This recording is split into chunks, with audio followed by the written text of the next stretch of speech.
నిత్యానందకరీ వరాభయకరీ సౌందర్య రత్నాకరీ అన్నట్టు ఈరోజు అన్నపూర్ణ అలంకారం అండి. అందుకని చెప్పేసి నేను ధాన్య లక్ష్మిలాగా అమ్మవారిని అలంకరించాను. అన్నపూర్ణ అంటే మనకి అన్నం పెట్టే తల్లి కదా. ఆ తల్లి కేవలం అన్నమే కాదండి, ఏది అడిగినా కూడా ఇస్తుంది.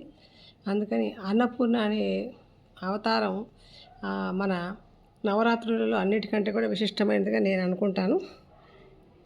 ఇదిగోండి, అమ్మవారిని నేను ధాన్యంతో అలంకారం చేశాను అన్నమాట.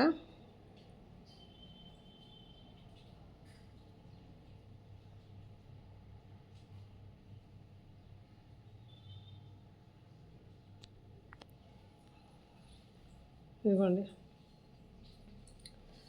రాగులు, కందిపప్పు, ఎర్ర కందిపప్పు, సగ్గుబియ్యం,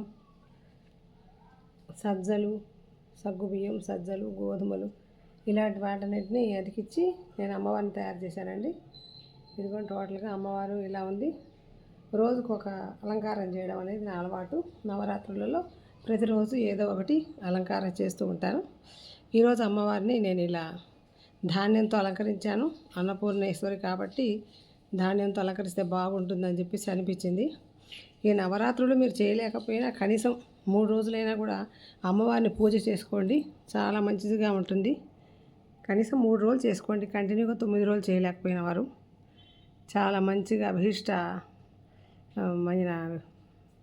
ఫలితాలు పొందుతారండి.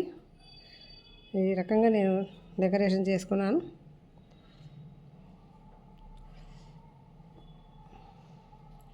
నా వీడియో మీకు నచ్చినట్లయితే లైక్ చేయండి, షేర్ చేయండి, కామెంట్ చేయండి.